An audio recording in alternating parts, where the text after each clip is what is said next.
My name is Sarah Chen. I am 34 years old, and for the past 8 years, I've been nothing more than a school librarian in the quiet town of Cedar Falls, Montana. I drive a 10-year-old Honda Civic, shop at discount grocery stores, and wear cardigans that have seen better decades. To everyone who knows me, I'm just another face in the crowd, someone who helps kids find books about dinosaurs and reminds teenagers to keep their voices down in the reference section. But 3 weeks ago, everything changed when I tried to visit my nephew at Coronado Naval Base in San Diego. Before we jump back in, tell us where you're tuning in from, and if this story touches you, make sure you're subscribed because tomorrow I've saved something extra special for you. The security checkpoint was routine. I handed over my driver's license to the guard, a young corporal whose name tag read Martinez. He was maybe 22, with the kind of fresh-faced earnestness that comes from believing the world operates exactly as the manual describes. "Purpose of visit?" he asked, scanning my ID with the mechanical precision of someone who'd performed this ritual thousands of times. "Visiting my nephew, Petty Officer Second Class David Chen," I replied, fishing for the invitation letter from my purse. "He's graduating from advanced training today." Martinez took the letter, examined it with the thoroughness of a jeweler appraising a diamond, then handed it back with a shake of his head. "I'm sorry, ma'am, but this invitation isn't properly authenticated. You'll need to have your nephew come to the gate to escort you personally." I felt my shoulders tighten. David had specifically told me the letter would be sufficient. He'd been so excited about his graduation, about finally having family there to witness this milestone. Our family was small now. David's parents, my brother and sister-in-law, had died in a car accident when he was 16. I helped raise him through his final years of high school, watched him struggle with grief and anger, celebrated when he found his direction in the Navy. "Could you call him?" I asked. "I'm sure there's been some misunderstanding." Martinez's expression didn't soften. If anything, it hardened into the kind of bureaucratic stone wall that government employees perfect over years of saying no. Behind me, a line was forming. A woman in a business suit tapped her foot impatiently. A middle-aged man in a veteran's cap muttered something about efficiency. I could feel their eyes on my back, their silent judgment of the woman holding up the line with her special request. "Look," I said, keeping my voice level despite the frustration building in my chest. "I drove 12 hours from Montana. I'm his only family. Surely there's some way." "Ma'am, I'm going to need you to step aside." Martinez gestured toward a small waiting area near the guardhouse.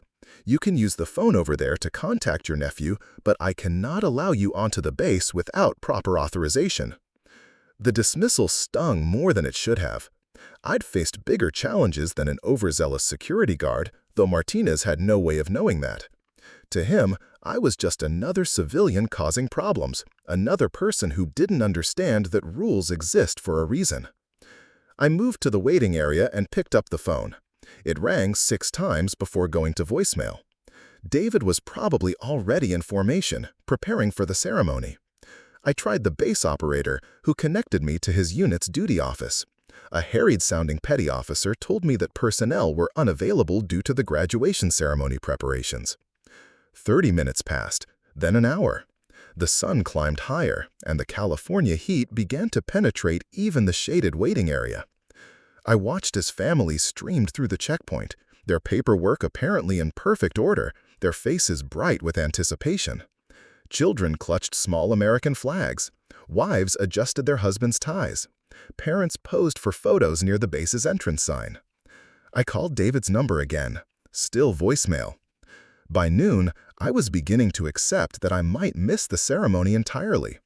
The irony wasn't lost on me.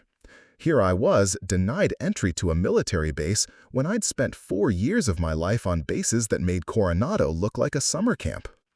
But that was a lifetime ago, and the woman who'd earned her place in those restricted areas bore little resemblance to the librarian sitting in a plastic chair, watching her nephew's big day slip away. Martinez's shift ended at 1400 hours. His replacement was a staff sergeant named Williams, a woman with graying temples and the kind of weathered face that spoke of decades in uniform. She reviewed my situation with the same procedural thoroughness as her predecessor, but something in her demeanor suggested she was actually listening rather than simply processing. "Your nephew is David Chen?" she asked, pulling up something on her computer terminal. "Yes, Petty Officer Second Class. He's graduating from the Advanced Electronics program today." Williams nodded slowly. "Good program. Competitive."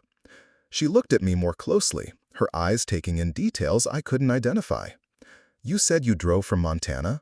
"Cedar Falls. It's a small town near the Canadian border. I'm a librarian there." "Long drive for graduation." "He's my only family." The words came out simpler than I intended, but they carried the weight of truth. His parents died when he was in high school. I helped raise him. Williams studied me for another moment, then picked up her phone. "Let me see what I can do." While she made her calls, I watched the base through the chain-link fence.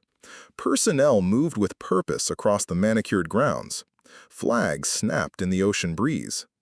In the distance, I could see the tall masts of ships docked at the pier, their gray hulls gleaming in the afternoon sun. This world had once been mine. Not this specific base, but places like it. Compounds where security wasn't just about checking IDs, it was about staying alive. Where the wrong person in the wrong place could mean the difference between mission success and catastrophic failure. Where trust was earned in blood and measured in heartbeats. But that was 8 years ago, and 8 years might as well be 8 lifetimes when you're trying to explain to a security guard why you deserve to watch your nephew graduate. Williams hung up the phone and walked back to me. "I spoke with his unit. The ceremony starts in 2 hours, and they're in final preparations. But I managed to get someone to verify your relationship." She paused, her expression softening slightly. "However, there's still the matter of your documentation." My heart sank. The invitation letter isn't enough? It's not about the letter itself. It's about the authentication process. See, when family members want to attend these ceremonies, there's usually advanced coordination, background checks, security clearances verified, that sort of thing. Without that groundwork, even with a valid invitation, my hands are tied. I nodded, understanding the bureaucracy, even if I didn't like it. Security protocols existed for good reasons. I'd helped write some of them, in fact, though Williams had no way of knowing that. "Is there anything else I can try?" I asked. "Any other process or procedure?" Williams hesitated, glancing around the checkpoint area. "Well, there is one thing. If you have any military background yourself, service record, clearance history, anything like that, it might expedite the process. Do you have any connection to the military?" The question hung in the air like smoke from a distant fire. I could feel Williams watching me, her trained eyes picking up micro-expressions, body language, the subtle tells that separated civilians from people who'd worn the uniform. She suspected something, though she couldn't quite put her finger on what. I thought about David, probably wondering where I was, maybe scanning the family seating area, looking for the one person who'd promised to be there. I thought about the 4 years I'd spent in places where admitting your real jod could get you killed. I thought about the small tattoo hidden beneath my cardigan sleeve, the one that marked me as something I'd tried very hard to leave behind. "Actually," I said, meeting Williams' gaze directly, "there might be something we can discuss." The afternoon sun cast long shadows across the checkpoint, and for the first time since arriving at Coronado, I felt like the woman I used to be was stirring beneath the librarian's carefully constructed facade. Staff Sergeant Williams led me to a small office behind the main checkpoint, away from the growing line of visitors and the curious glances of other personnel. The room was sterile and functional, metal desk, 2 chairs, a computer terminal, and an American flag in the corner that had seen better days. "Have a seat," Williams said, closing the door behind us. She moved with the economical grace of someone who'd spent decades in uniform, every gesture purposeful and measured. "Before we go any further, I need to ask you some direct questions." I settled into the chair across from her desk, my hands folded in my lap. The cardigan suddenly felt heavier than it should, as if the weight of 8 years was pressing down on my shoulders. When I asked about your military background, something changed in your posture, Williams continued, her eyes never leaving my face. Your breathing shifted, your shoulders squared. That's not something civilians typically do when discussing military service. She was good, better than I'd initially given her credit for. Williams wasn't just following protocol. She was reading me like a field manual, picking up on details that most people would miss entirely. I served, I said simply. 4 years, honorable discharge. What was your MOS? Military occupational specialty. She was testing me now, seeing if I knew the terminology. Complicated. Williams leaned back in her chair, a slight smile playing at the corners of her mouth. They're all complicated, but some are more complicated than others. What branch? Army. Rank at discharge. Staff Sergeant. She nodded, making notes on a form I couldn't see. Deployment history. Preparing and narrating this story took us a lot of time, so if you are enjoying it, subscribe to our channel. It means a lot to us. Now, back to the story. This was where things got tricky. My deployment history wasn't the kind you discussed with base security, no matter how thorough their background checks might be. Some missions didn't exist on paper. Some places didn't have names. Some operations were buried so deep in classified files that even mentioning them could trigger investigations. Afghanistan, Iraq, some other places that aren't on most maps. Williams's pen stopped moving. She looked up, her expression sharpening with recognition. After 20 years in the military, she knew the difference between standard deployments and the kind of assignments that came with non-disclosure agreements and lifetime security clearances. What kind of unit were you with? I hesitated. Once you started down this path, there was no going back. The careful life I'd built in Cedar Falls, the quiet existence surrounded by books and teenagers complaining about research assignments would become a memory. But David was sitting in formation right now, probably checking his watch, wondering if his aunt had forgotten about the most important day of his young career. The kind that doesn't officially exist, I said finally. Williams set down her pen and studied me with new eyes. I'm going to need to see some identification, military ID, if you still have it. I reached into my purse and pulled out a wallet that looked as unremarkable as everything else about my civilian persona. From a hidden compartment behind my driver's license, I extracted a card that I hadn't touched in 3 years. It was made of a special polymer that would self-destruct if tampered with, and it bore no unit designations or rank insignia. Just my name, a series of numbers, and a holographic seal that shifted between silver and gold depending on the angle. Williams took the card and held it up to the light. She recognized what she was looking at, not the specific details, but the type of identification reserved for personnel whose very existence was need to know. After a moment, she handed it back. "Jesus," she said quietly. "How long have you been out?" 8 years. I transitioned to civilian life after my enlistment ended. And you became a librarian? I became a lot of things. Librarian was just the most recent. William stood and walked to the window overlooking the base. From here, we could see families gathering for the graduation ceremony, their excitement visible even from a distance. Children ran between their parents' legs while grandparents adjusted their cameras. "You know," William said without turning around, "in 20 years of processing visitors, I have never had someone walk up to my checkpoint carrying that level of clearance, even retired." I wasn't retired. I just left. Is there a difference? When you retire, you get ceremonies and speeches and a gold watch. When you just leave, you disappear one day and hope nobody comes looking for you. She turned back to face me, her expression thoughtful. Why the transition? Why go from whatever you were doing to checking out books to teenagers? It was a fair question, and one I'd asked myself countless times over the past 8 years. The easy answer was burnout. The honest answer was more complicated. "Have you ever been in a place where the wrong decision gets people killed?" I asked. "A few times." Now imagine making those decisions every day for 4 years. Imagine living in a world where trust is a luxury you can't afford and paranoia is a survival skill. Imagine coming home and trying to explain to people why you can't sleep through the night or why sudden noises make you reach for weapons that aren't there. Williams nodded slowly. She understood, at least partially.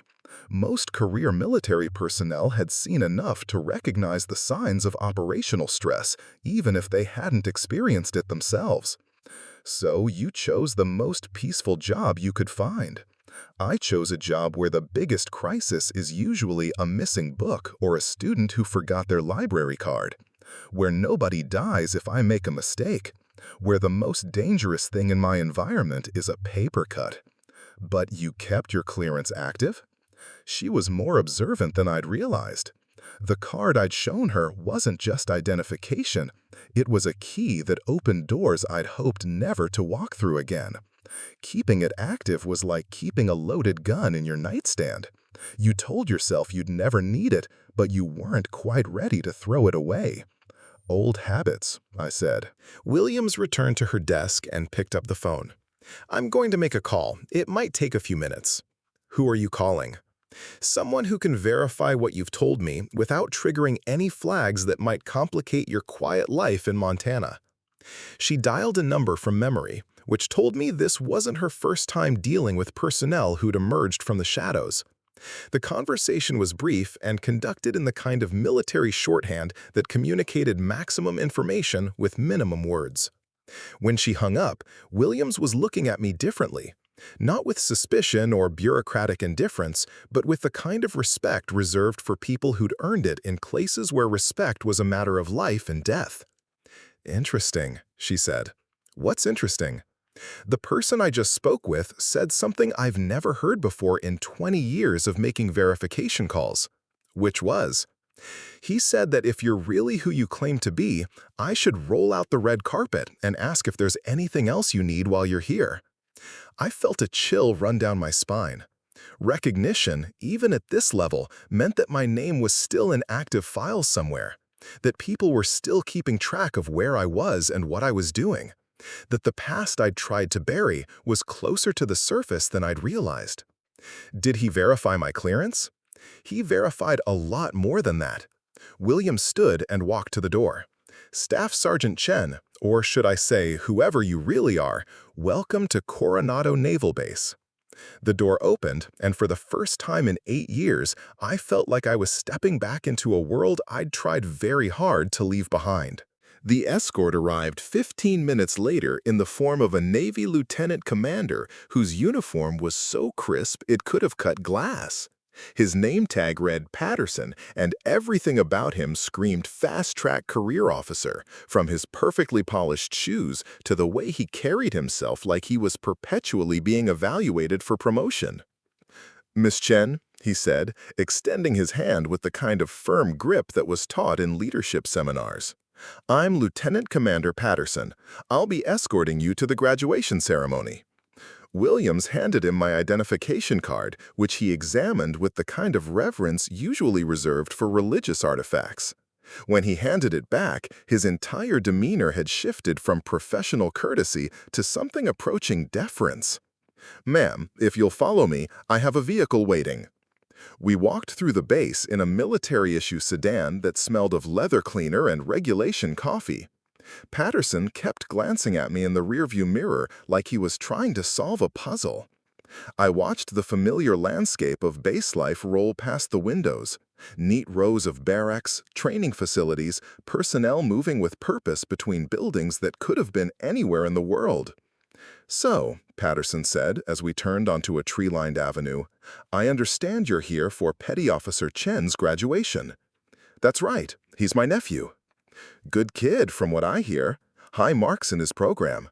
The advanced electronics course isn't easy. They only graduate about 60% of the people who start." I felt a swell of pride. David had always been brilliant with technology, even as a teenager. After his parents died, he'd thrown himself into computers and electronics like they were life preservers. It made sense. We pulled up to a building that looked different from the standard military architecture I'd seen so far. This one was newer, with floor-to-ceiling windows and a design that suggested it hosted visiting dignitaries and important ceremonies. A small crowd was gathering outside. Families dressed in their best clothes, officers in dress uniforms, and scattered groups of personnel who looked like they were providing security without wanting to appear obvious about it. "The ceremony starts in 30 minutes, Patterson said as we got out of the car. "Your nephew's unit will be in the third row from the front. I've arranged for you to have a seat in the family section." He led me through the crowd, past the normal check-in tables where other families were pinning on visitor badges and receiving programs. We bypassed all of that and went directly to a side entrance where a petty officer was waiting with what looked like a VIP pass. "Miss Chen," the petty officer said, "I'm Petty Officer Rodriguez. I'll be your liaison for the ceremony. If you need anything at all, please let me know immediately." The level of attention was starting to make me uncomfortable. In my previous life, this kind of treatment usually meant one of two things. Either you were being honored or you were being watched, sometimes both. Rodriguez led me into the auditorium, which was already half full with families finding their seats. The stage was decorated with flags and banners representing different Navy schools and programs. A podium stood in the center, flanked by chairs that would presumably hold the ceremony speakers. "Your seat is right here," Rodriguez said, indicating a chair in the second row with an excellent view of the stage. "The graduates will enter from the left side of the auditorium. Your nephew will be easy to spot. The electronics graduates wear distinguished honor cords." I settled into my seat and looked around at the other families. They seemed excited but relaxed, the way people do when they're attending a celebration they've been looking forward to. Nobody else appeared to have their own personal liaison or VIP treatment. Nobody else was drawing the subtle but unmistakable attention of security personnel. A woman in her 50s sat down next to me, clutching a program and a small bouquet of flowers. "My son's graduating today," she said with a smile. "Advanced Navigation Program. I'm so proud I could burst. Is this your first time at one of these ceremonies?" "Yes," I said. "My nephew is in the electronics program." "Oh, that's wonderful. Those kids are so smart. My Tommy tried to explain some of what he's learning, but it went right over my head. Something about satellite communications and encryption systems." She laughed. I just nod and smile and tell him how proud I am. Encryption systems. That caught my attention. The electronics program was more sophisticated than I'd realized if they were teaching encryption to second-class petty officers. That kind of training was usually reserved for personnel with higher security clearances. "Has your nephew told you much about what he's learned?" the woman continued. "Not really. He's always been modest about his accomplishments." "They all are, aren't they?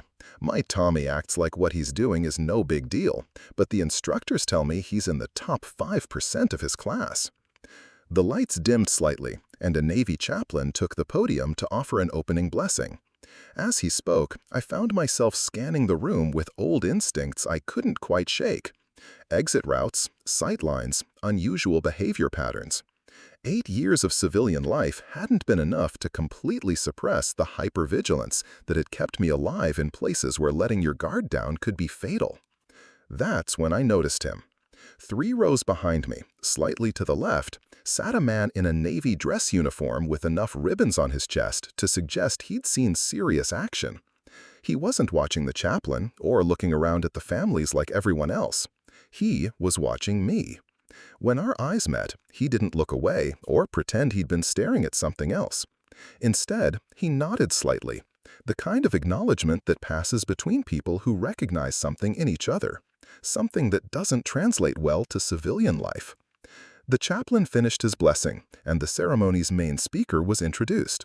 Rear Admiral Rebecca Torres, commander of Naval Special Warfare Development Group. As she walked to the podium, I felt my blood pressure spike. DevGru, the Navy's most elite special operations unit. What was a DevGru commander doing at a graduation ceremony for electronics technicians? Admiral Torres was a small woman with steel gray hair and the kind of presence that made rooms fall silent when she entered them. She'd been a legend even when I was active, one of the first women to command special operations units, with a reputation for operational brilliance and an absolute intolerance for anything less than perfection. "Ladies and gentlemen," she began, her voice carrying easily through the auditorium without amplification, "we gather today to celebrate not just the graduation of these fine sailors, but their entry into one of the most critical fields in modern naval operations." She paused, her eyes sweeping across the audience. When her gaze reached me, it stopped. For just a moment, barely long enough to notice, her expression changed. Recognition flickered across her features. The program was incredible. I learned things I never thought I'd understand. Did you know that modern naval communication systems can— Petty Officer Chen, Rodriguez interrupted smoothly. Congratulations on your graduation. Admiral Torres would like to meet your aunt, if that's acceptable. David's eyes widened. Meeting a rear admiral wasn't typically part of a graduation day experience. Of course, sir. Aunt Sarah, this is incredible. Admiral Torres is a legend. Indeed she is, Torres said, appearing beside us with the silent efficiency of someone accustomed to moving undetected. Up close, she was smaller than she'd appeared on stage, but her presence filled the space around her like a force field. Petty Officer Chen, your academic performance has been exceptional. Your instructors speak very highly of your technical aptitude and your potential for advanced assignments. Thank you, ma'am. I've worked very hard. I'm sure you have. Would you mind if I borrowed your aunt for a few minutes? I understand she has some interesting background that we should discuss. David looked between us, clearly confused but not about to question a rear admiral. Of course, ma'am. Aunt Sarah, I'll be with my classmates when you're finished.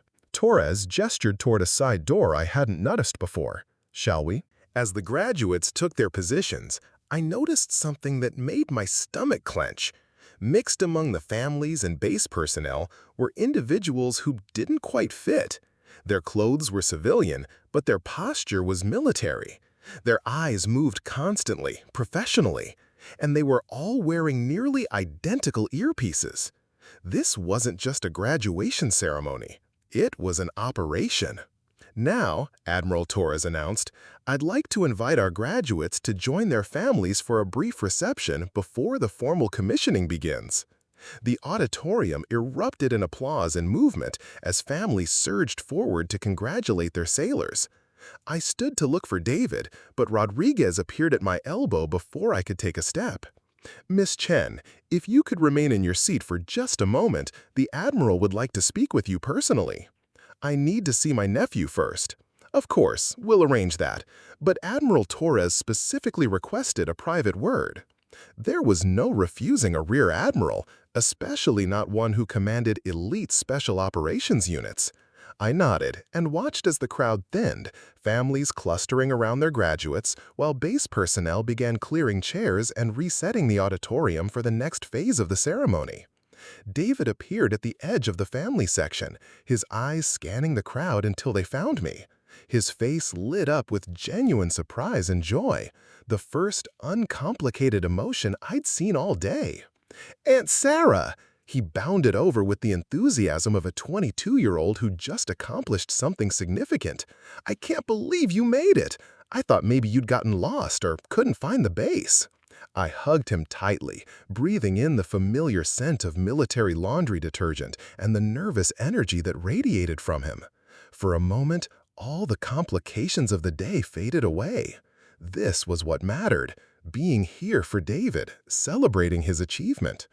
I wouldn't miss this for the world, I said. I'm so proud of you. The door led to a small conference room that had been set up as a temporary command center. Multiple computer screens showed feeds from security cameras throughout the base. Communication equipment lined one wall. Two officers I didn't recognize were monitoring various displays, their attention focused on data streams that meant nothing to me, but probably told them everything they needed to know about the base's security status. Please sit, Torres said, indicating a chair across from a desk that had been cleared except for a single manila folder. We have a few minutes before the commissioning ceremony resumes. I remained standing. With respect, Admiral, I came here to watch my nephew graduate. Whatever you think you know about me, I'm just a librarian from Montana. Torres smiled, the first genuine expression I'd seen from her. Sarah Chen, Staff Sergeant, discharged 8 years ago from a unit that doesn't appear in any official records. Decorated for actions in 3 countries that we're not supposed to acknowledge we operate in. Specialist in electronic warfare, counterintelligence, and what the files diplomatically call unconventional problem-solving. She opened the folder and turned it so I could see the contents. My breath caught. They were photographs, high-resolution surveillance images from operations I'd hoped were buried so deep they'd never see daylight again. Me in desert camouflage, rappelling from a helicopter. Me in civilian clothes, walking through a marketplace in a city I couldn't name without violating classification levels I'd sworn to protect. Me in tactical gear, holding equipment that officially didn't exist. These operations were successful because of your technical expertise and your ability to adapt to rapidly changing circumstances. Your unit's work saved countless lives and prevented several international incidents from escalating beyond control. Those operations are classified, I said quietly. Yes, they are, which is why we're having this conversation in a secure facility rather than in front of your nephew and 300 other people. I looked at the photographs again, remembering the weight of the gear, the tension before insertion, the relief when extraction finally came. Those had been different times, when I was a different person, or thought I was. What do you want from me, Admiral? I want to offer you a job. The words hit me like a physical blow. I left that life behind. Did you? Because from where I'm sitting, it looks like that life is still very much a part of who you are. Staff Sergeant Williams called her contact about you 3 hours ago. Within 30 minutes, your file had been accessed by personnel in 4 different agencies. Your clearance was reactivated automatically, and you're currently being tracked by satellites that most people don't know exist. I felt the walls of the conference room closing in.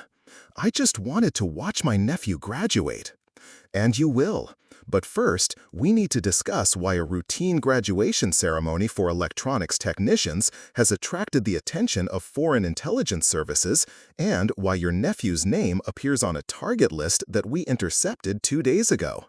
The room went silent, except for the hum of electronic equipment and the distant sound of families celebrating in the auditorium. Everything I'd built over the past 8 years, the quiet life, the anonymous existence, the peaceful routine of checking out books and helping students with research, was crumbling around me. David's in danger? I asked. David is part of a program that trains personnel for assignments involving classified communication systems. His class has been identified as a potential source of intelligence by hostile actors. 3 of his classmates have already received job offers from companies with questionable foreign connections. Torres leaned forward, her expression serious. We need someone with your skill set to help us identify and neutralize the threat. Someone who understands both the technical aspects of what these sailors have learned and the operational security required to protect them. And if I refuse? Then you go back to Montana, and we do our best to protect your nephew and his classmates with conventional methods. But conventional methods don't always work against unconventional threats. I stared at the photographs in the folder, at the woman I used to be. She looked confident, capable, ready for anything the world could throw at her. The librarian I'd become felt fragile by comparison, unprepared for the complexity of a world where graduation ceremonies could be operations and family celebrations could be battlefields. How long would this assignment last? I asked. Torres closed the folder. That depends on how quickly we can identify and eliminate the threat. Could be weeks, could be longer. Through the window, I could see David talking with his classmates, their faces bright with the optimism of young people embarking on careers they believed would take them to exciting places and important work. None of them knew that some of those places might be more dangerous than they'd ever imagined. I need to think about it, I said. Of course, but Sarah, may I call you Sarah? Think quickly.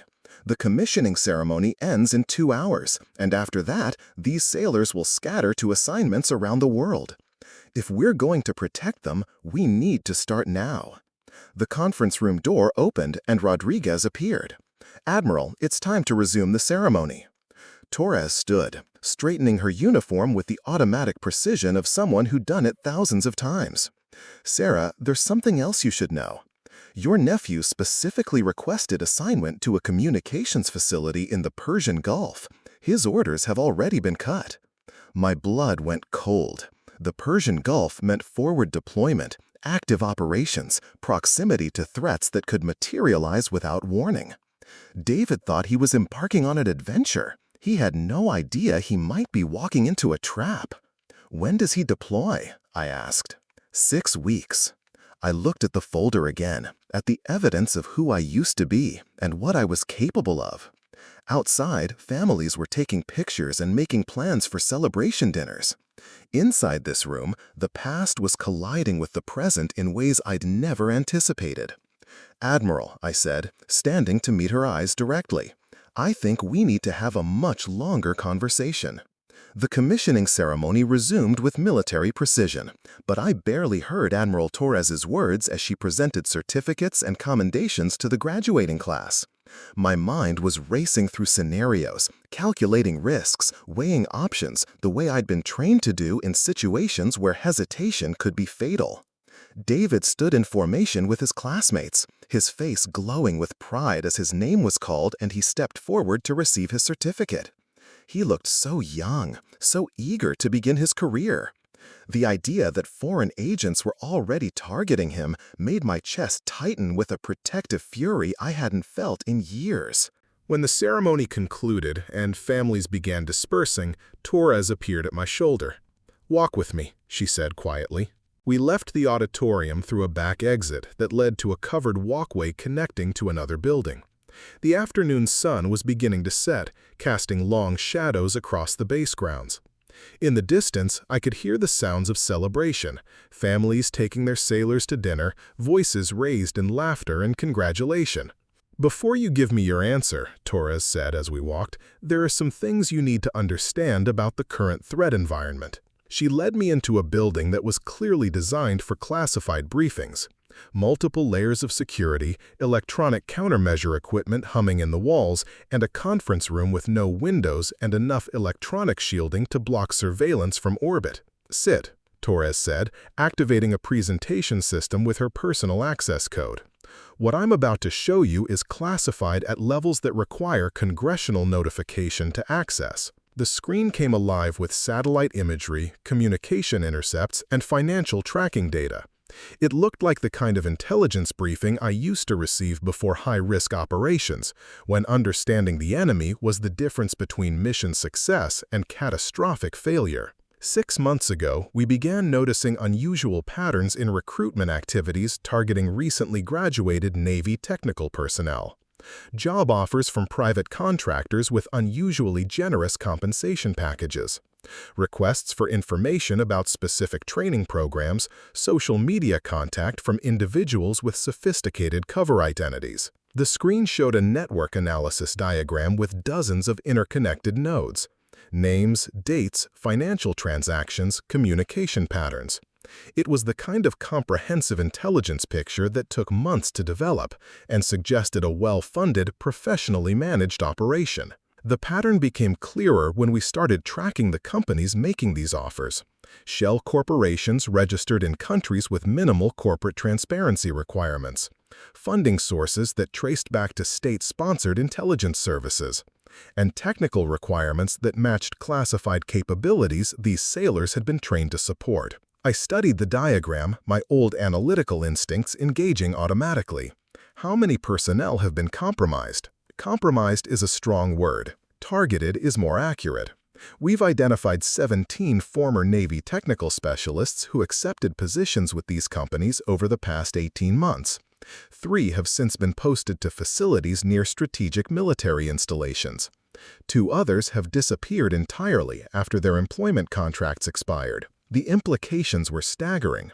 Someone was systematically recruiting Navy technical personnel, possibly to gain access to classified communication systems or to identify vulnerabilities in naval operations. It was exactly the kind of long-term penetration strategy that intelligence services used when they were planning something big. What's the connection to David's class specifically? Torres clicked a new slide showing a detailed breakdown of the electronics program curriculum. The Advanced Electronics program has evolved significantly over the past 2 years. What used to be basic communication and radar systems training now includes instruction in quantum encryption, satellite network architecture, and autonomous weapons systems integration. My blood went cold. Those weren't just technical skills. They were the building blocks of modern naval warfare. Personnel with that knowledge could potentially compromise entire fleets if they were turned or coerced. David and his classmates have been trained to maintain and operate systems that most admirals don't have clearance to know about, Torres continued. They're not just electronics technicians, they're the custodians of our most sensitive technological capabilities, and someone wants to recruit them. Someone has already started. 3 members of David's graduating class received job offers this morning. The offers came via encrypted email from addresses that traced back to a consulting firm in Dubai. The firm's client list includes companies with direct ties to Chinese military intelligence. I felt like I was falling down a rabbit hole, tumbling back into a world of threats and counter-threats that I'd hoped never to see again. What kind of offers? Starting salaries of $200,000 per year for recent graduates with less than 6 months of experience, signing bonuses of $50,000, and postings to facilities in countries where background investigations are difficult to conduct. For young sailors making military pay, those offers would be almost impossible to refuse, especially for personnel who might not fully understand the classified nature of their training or the strategic value of their knowledge. Have any of them accepted? Not yet. But we intercepted communication suggesting that the offers are just the opening move. If direct recruitment doesn't work, there are other methods of persuasion. Torres clicked a new slide showing surveillance photographs. A young man in navy dress blues walking with a woman who appeared to be a romantic interest. Another sailor having dinner with what looked like family members. A third photograph showed someone who might have been a classmate of David's talking to a man in a business suit outside a restaurant. Coercion, I said. Family members receiving unexpected financial difficulties. Romantic relationships that develop quickly with individuals who ask a lot of technical questions. Social situations where alcohol flows freely and conversations turn to work topics that should remain classified. I understood the pattern. Intelligence services had been using these methods for decades. Find the pressure points, financial stress, personal relationships, career ambitions, and apply leverage until targets make compromises they never intended to make. Where does David fit into this? She showed me intercepted communications in multiple languages, financial transaction records, and surveillance reports that made my skin crawl. Someone had been watching David for weeks, photographing his daily routines, mapping his social connections, building a comprehensive profile of his vulnerabilities. How do we know my operational identity is still secure? Because the people who are targeting your nephew work for intelligence services that compete with each other, said a man I hadn't noticed entering the room. He was tall, thin, with the kind of pale complexion that suggested he spent most of his time in underground facilities. They share information when it suits their purposes, but they protect their most valuable assets. He extended his hand. Dr. Kevin Walsh, NSA Cryptologic Support Group. I've been tracking the network that's targeting Navy technical personnel for the past 8 months. Walsh activated a wall-mounted display that showed a global map covered with interconnected lines and nodes. It looked like a neural network, with clusters of activity in major cities around the world and data streams flowing between them in real time.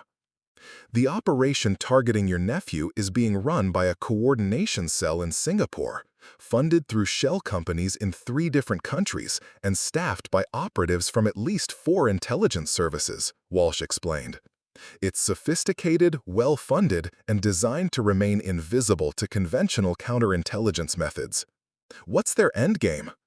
Near as we can tell, they're building a network of compromised personnel with access to classified naval communication systems. Not just stealing information, but positioning assets who can manipulate or disable those systems during a crisis. The implications were staggering. Modern naval operations depended entirely on secure communications. Ships, submarines, aircraft, and ground units were all connected through networks that allowed real-time coordination and intelligence sharing. If hostile forces could compromise those networks, they could blind entire fleets or feed them false information during critical operations. How close are they to achieving that capability? Closer than we'd like, Martinez said, pulling up personnel files on her screen. They've successfully recruited 12 former Navy technical specialists over the past 18 months.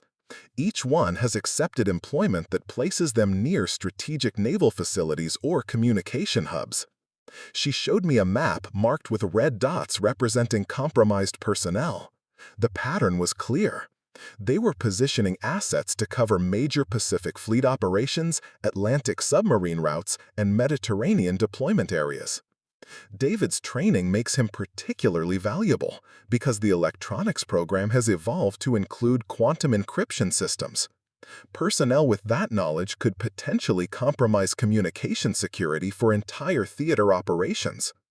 Or they could serve as inside sources during a major conflict, Martinez said grimly.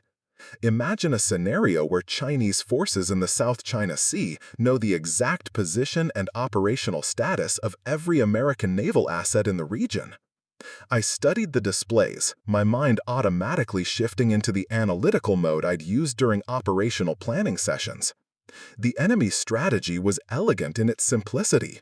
Recruit technical personnel with access to critical systems, position them strategically, then activate them when needed. It was the kind of long-term intelligence operation that could shift the balance of power without anyone realizing it until too late. What's my mission? Torres entered the room carrying a thick briefing folder. Your mission is threefold. First, identify and neutralize the recruitment network targeting David's class. Second, determine how deep the penetration goes within military personnel systems. Third, protect your nephew and his classmates without compromising the investigation. She set the folder on the table in front of me. You'll be operating under a new identity as Rebecca Morrison, a private security consultant specializing in corporate counterintelligence. Your cover story is that you were hired by a defense contractor to assess security vulnerabilities in their personnel recruitment processes. Martinez handed me a driver's license, credit cards, and professional credentials that looked completely authentic. Rebecca Morrison has a verifiable employment history, tax records, and social media presence going back 5 years. She's divorced, has no children, and works primarily with aerospace and defense companies. The identity will allow you to move freely in defense contractor circles where the recruitment activity is concentrated, Torres explained. You'll have access to industry conferences, networking events, and job fairs where hostile operatives are known to make contact with potential targets. Walsh pulled up a new display showing scheduled events over the next 6 weeks. David's deployment to the Persian Gulf gives us a timeline. If they're going to make their move, it will probably happen before he leaves the country. After that, he'll be in a controlled environment where recruitment becomes much more difficult. What about resources? Full operational support, Torres said. Surveillance teams, communication intercept capabilities, financial tracking, and, if necessary, direct action assets. You won't be working alone. Martinez activated a communication device that looked like a standard smartphone, but clearly wasn't. Encrypted communication with the operations center, real-time intelligence updates, and emergency extraction protocols. The device also contains your operational funds, $50,000 in various accounts accessible through Rebecca Morrison's identity. I picked up the phone, feeling the slight weight difference that indicated sophisticated electronics hidden beneath a civilian exterior. 8 years ago, devices like this had been my lifeline in hostile territory. Now, they represented my return to a world I'd tried to leave behind. There's one more thing, Torres said quietly. David cannot know you're protecting him. If he becomes aware of the investigation, it could compromise both his safety and the operation. As far as he's concerned, you're Aunt Sarah, the librarian, visiting California on vacation before returning to Montana. The requirement cut deeper than I'd expected. I would be protecting David's life while lying to him about everything. I would be watching over him while pretending to be someone I wasn't. It was the kind of operational security that made perfect sense tactically and felt like betrayal personally. How long do you estimate the operation will take? Best case scenario, 2 weeks, Walsh said. Worst case, we're looking at months of investigation to unravel the full network. And if I'm discovered? Torres and Martinez exchanged glances. If your cover is blown, you'll be extracted immediately and relocated to a secure facility. And David? David will be reassigned to a secure posting where he can be protected through conventional methods. I understood what they weren't saying. If I failed, David would spend the rest of his Navy career under surveillance, his movements restricted, his opportunities limited. He would be safe, but he would never have the career he dreamed of. The weight of responsibility settled on my shoulders like an old, familiar burden. I'd carried it before, in places where failure meant death and success meant people I'd never meet could live normal lives. This time, the person I was protecting had a name and a face and a laugh I remembered from his childhood. When do I start? Torres checked her watch. Rebecca Morrison has a hotel reservation in San Diego tonight. Tomorrow morning, she has a breakfast meeting with executives from Northridge Defense Systems, a company that's been actively recruiting Navy technical personnel. Martinez handed me a leather portfolio containing Rebecca Morrison's professional materials. Your cover story is that Northridge hired you to assess their recruitment security after they discovered potential foreign intelligence interest in their hiring practices. The beautiful irony, Walsh added with a grim smile, is that your cover story is actually true. Northridge did hire a security consultant for exactly that reason. They just don't know they hired one with your particular skill set. I stood and gathered the materials they'd provided. 8 years of quiet civilian life were officially over. Tomorrow morning, I would begin hunting the people who were hunting my nephew, using skills I'd hoped never to need again. One last question, I said to Torres. What happens to Sarah Chen, the librarian? She showed me intercepted communications in multiple languages, financial transaction records, and surveillance reports that made my skin crawl. Someone had been watching David for weeks, photographing his daily routines, mapping his social connections, building a comprehensive profile of his vulnerabilities. How do we know my operational identity is still secure? Because the people who are targeting your nephew work for intelligence services that compete with each other, said a man I hadn't noticed entering the room. He was tall, thin, with the kind of pale complexion that suggested he spent most of his time in underground facilities. They share information when it suits their purposes, but they protect their most valuable assets. He extended his hand. Dr. Kevin Walsh, NSA Cryptologic Support Group. I've been tracking the network that's targeting Navy technical personnel for the past 8 months. Walsh activated a wall-mounted display that showed a global map covered with interconnected lines and nodes. It looked like a neural network, with clusters of activity in major cities around the world and data streams flowing between them in real time. The operation targeting your nephew is being run by a coordination cell in Singapore, funded through shell companies in 3 different countries and staffed by operatives from at least 4 intelligence services, Walsh explained. It's sophisticated, well-funded, and designed to remain invisible to conventional counterintelligence methods. What's their endgame? Near as we can tell, they're building a network of compromised personnel with access to classified naval communication systems. Not just stealing information, but positioning assets who can manipulate or disable those systems during a crisis. The implications were staggering. Modern naval operations depended entirely on secure communications. Ships, submarines, aircraft, and ground units were all connected through networks that allowed real-time coordination and intelligence sharing. If hostile forces could compromise those networks, they could blind entire fleets or feed them false information during critical operations. How close are they to achieving that capability? Closer than we'd like, Martinez said, pulling up personnel files on her screen. They've successfully recruited 12 former Navy technical specialists over the past 18 months. Each one has accepted employment that places them near strategic naval facilities or communication hubs. She showed me a map marked with red dots representing compromised personnel. The pattern was clear. They were positioning assets to cover major Pacific Fleet operations, Atlantic submarine routes, and Mediterranean deployment areas. David's training makes him particularly valuable because the electronics program has evolved to include quantum encryption systems, Walsh added. Personnel with that knowledge could potentially compromise communication security for entire theater operations. Or they could serve as inside sources during a major conflict, Martinez said grimly. Imagine a scenario where Chinese forces in the South China Sea know the exact position and operational status of every American naval asset in the region. I studied the displays, my mind automatically shifting into the analytical mode I'd use during operational planning sessions. The enemy's strategy was elegant in its simplicity. Recruit technical personnel with access to critical systems, position them strategically, then activate them when needed. It was the kind of long-term intelligence operation that could shift the balance of power without anyone realizing it until too late. What's my mission? Torres entered the room carrying a thick briefing folder. Your mission is threefold. First, identify and neutralize the recruitment network targeting David's class. Second, determine how deep the penetration goes within military personnel systems. Third, protect your nephew and his classmates without compromising the investigation. She set the folder on the table in front of me.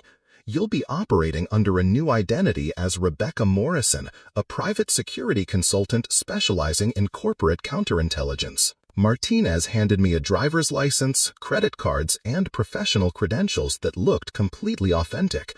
Rebecca Morrison has a verifiable employment history, tax records, and social media presence going back 5 years.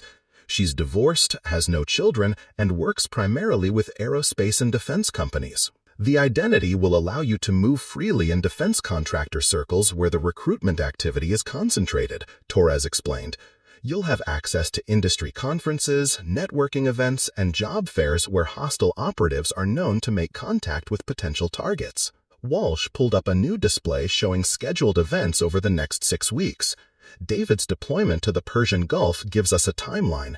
If they're going to make their move, it will probably happen before he leaves the country. After that, he'll be in a controlled environment where recruitment becomes much more difficult. What about resources? Full operational support, Torres said. Surveillance teams, communication intercept capabilities, financial tracking, and, if necessary, direct action assets. You won't be working alone. Martinez activated a communication device that looked like a standard smartphone, but clearly wasn't. Encrypted communication with the operations center, real-time intelligence updates, and emergency extraction protocols. The device also contains your operational funds, $50,000 in various accounts accessible through Rebecca Morrison's identity. I picked up the phone, feeling the slight weight difference that indicated sophisticated electronics hidden beneath a civilian exterior. 8 years ago, devices like this had been my lifeline in hostile territory. Now they represented my return to a world I'd tried to leave behind. There's one more thing, Torres said quietly. David cannot know you're protecting him. If he becomes aware of the investigation, it could compromise both his safety and the operation. As far as he's concerned, your Aunt Sarah, the librarian, visiting California on vacation before returning to Montana. The requirement cut deeper than I'd expected. I would be protecting David's life while lying to him about everything. I would be watching over him while pretending to be someone I wasn't. It was the kind of operational security that made perfect sense tactically and felt like betrayal personally. How long do you estimate the operation will take? Best case scenario, 2 weeks, Walsh said. Worst case, we're looking at months of investigation to unravel the full network. And if I'm discovered, Torres and Martinez exchanged glasses. If your cover is blown, you'll be extracted immediately and relocated to a secure facility.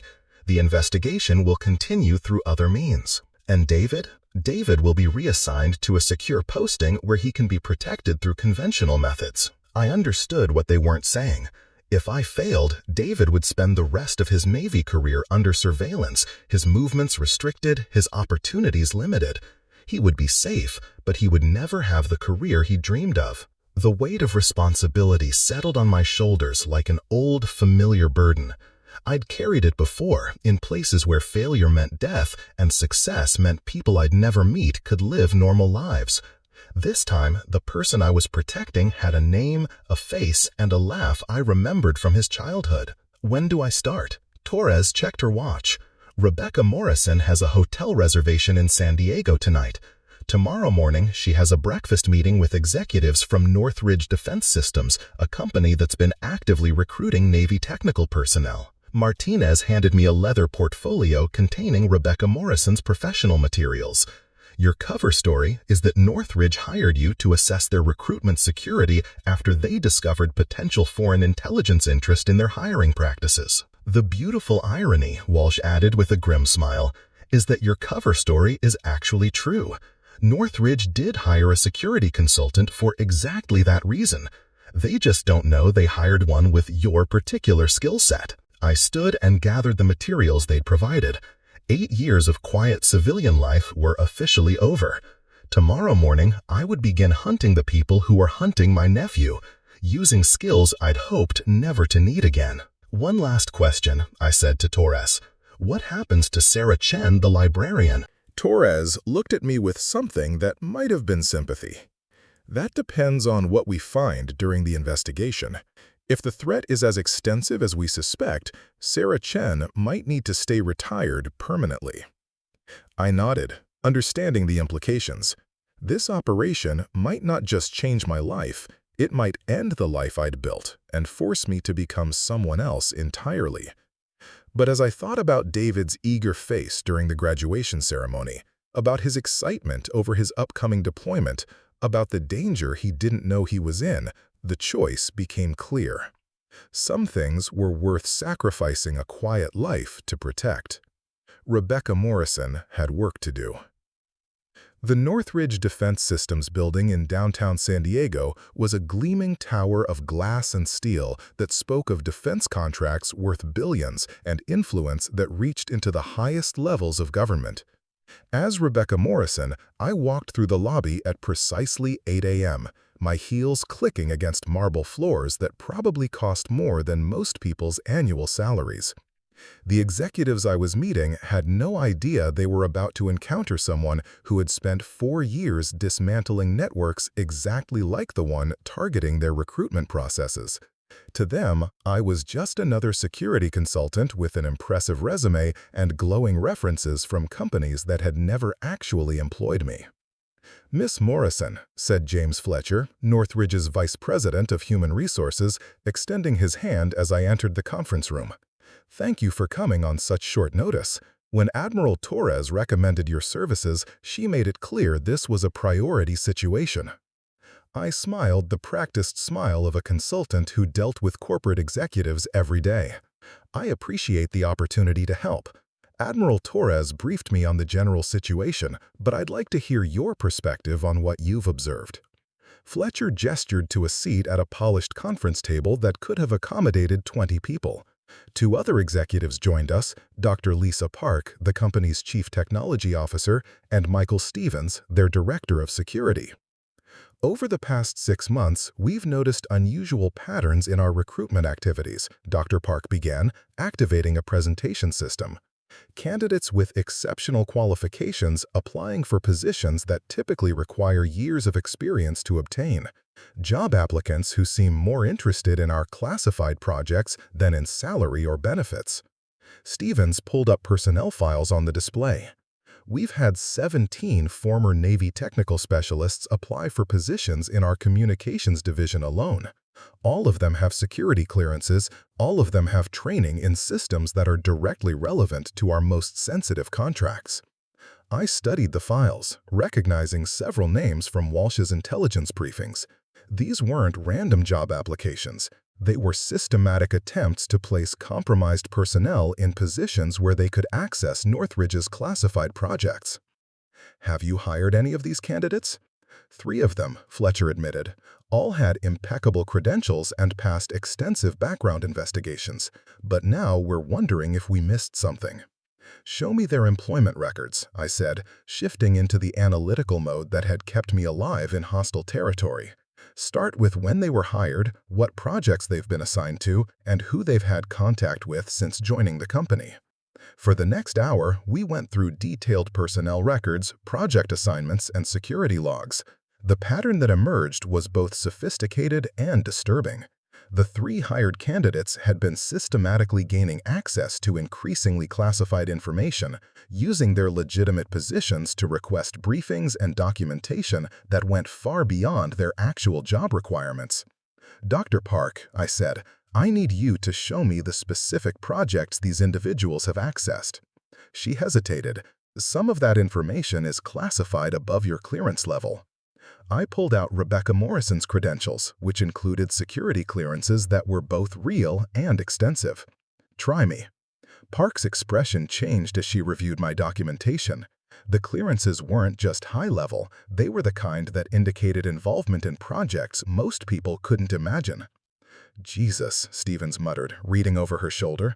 Who exactly are you?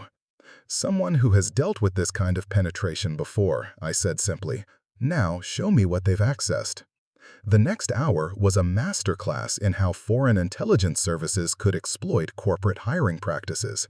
The 3 compromised employees had gained access to quantum encryption research, satellite communication protocols, and naval weapons systems integration. Exactly the kind of information that could compromise entire fleets during combat operations. They're not just stealing information, I explained to the increasingly pale executives. They're mapping our capabilities so hostile forces know exactly what they're facing during a conflict. This isn't corporate espionage. This is preparation for war.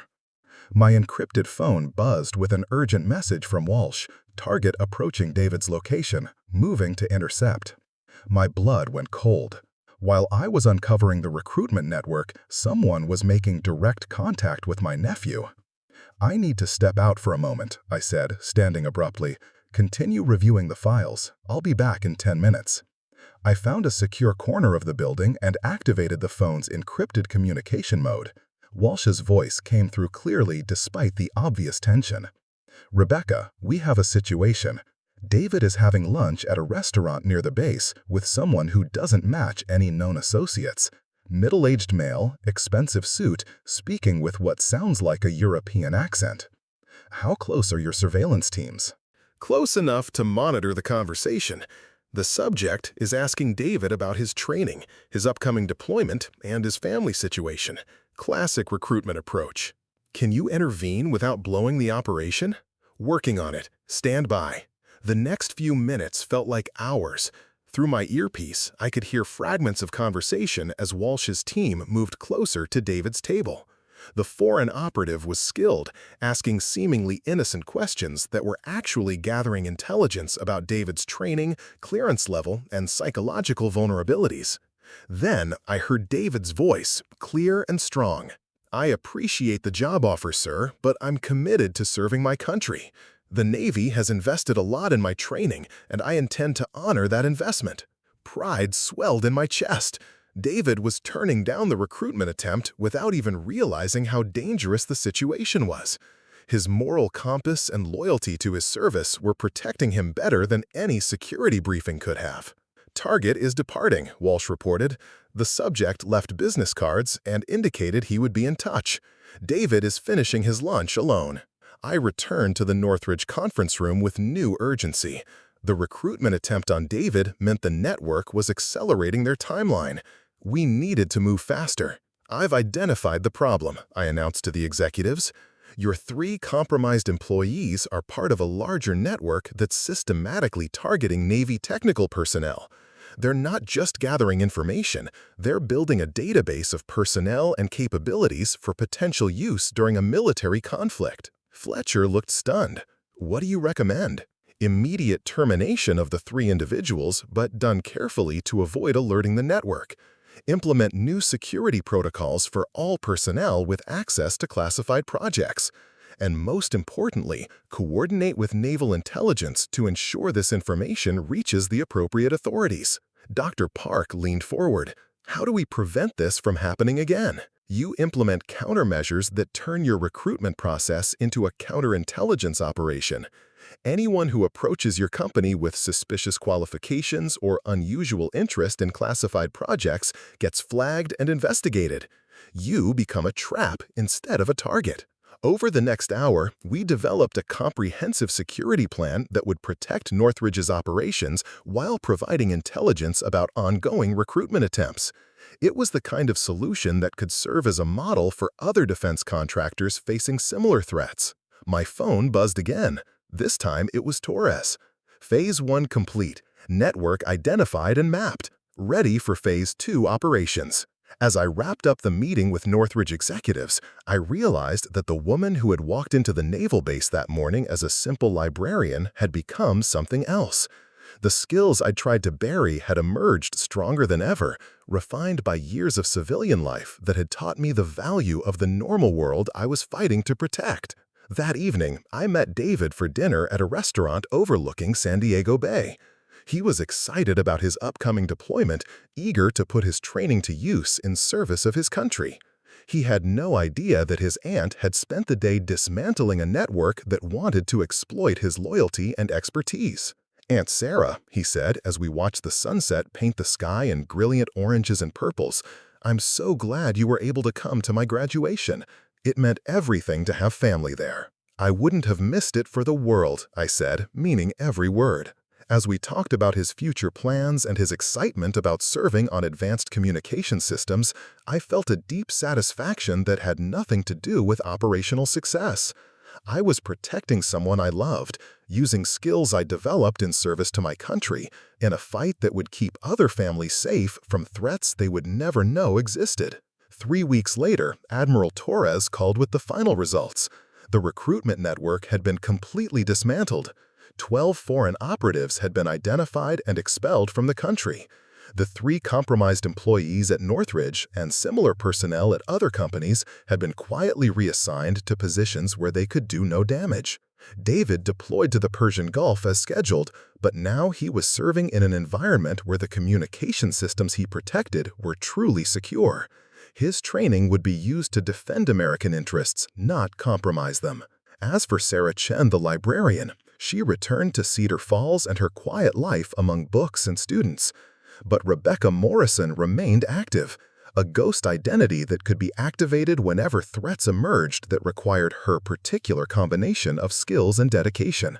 Sometimes I would catch myself looking at the small tattoo on my forearm, the one that had started this entire adventure when Admiral Torres recognized what it represented. It was a simple design, barely visible unless you knew what to look for. But it marked me as someone who had served in places where service meant everything and recognition meant nothing.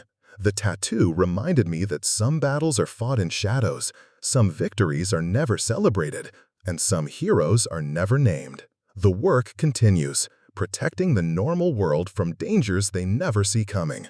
David calls every week from his deployment, excited about his work and proud of his service. He has no idea that his aunt once saved his life by returning to a world she'd tried to leave behind. And that's exactly how it should be. The best protection is the kind that remains invisible, the kind that lets good people live normal lives while warriors stand guard in the darkness. Some promises are kept in silence. Some love is expressed through sacrifice that can never be acknowledged. I am a librarian in Cedar Falls, Montana. I help students with research projects and remind teenagers to keep their voices down. I am also Rebecca Morrison, a guardian who emerges from the shadows when threats arise that conventional methods can't handle. Both identities are real. Both serve a purpose. Both are part of a larger mission to protect the people and principles that make freedom possible. The tattoo on my forearm will always be there, a reminder of who I was and who I can become when needed. And I am always ready when needed. Because some duties transcend time, some loyalties never expire, and some battles are worth fighting no matter what they cost. My name is Sarah Chen. I am 34 years old. I am a librarian. I am also a warrior. and I will always answer the call. Up next, you've got 2 more standout stories right on your screen. If this one hits the mark, you won't want to pass these up. Just click and check them out. And don't forget to subscribe and turn on the notification bell so you don't miss any upload from us.